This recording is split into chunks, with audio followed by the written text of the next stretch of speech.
Test cricket থেকে হঠাৎ অবসর রোহিত শর্মার। ভারতের জন্য কি শাপে বড় হলো সেটা?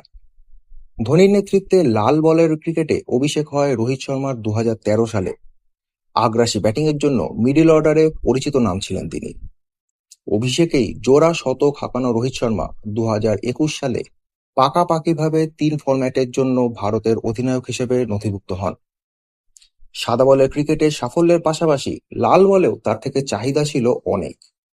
বিরাট কোহলির নেতৃত্বাধীন ভারত বিদেশের মাটিতে ভালো খেলেও যখন টেস্ট শিরোপা জিততে ব্যর্থ হলো, তখন সবাই ভেবেছিল রোহিত শর্মার নেতৃত্বে এই বহু প্রতীক্ষিত ডাব্লিউটিসি ভারত জিতবে।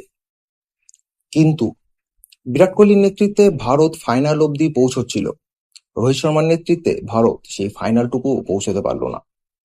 ক্রমাগত রান না পাওয়া এবং ঘরের মাঠে সিরিজ হারার ফলে একরকম চাপের মুখে রোহিত শর্মাকে নেতৃত্ব থেকে সরতে হলো।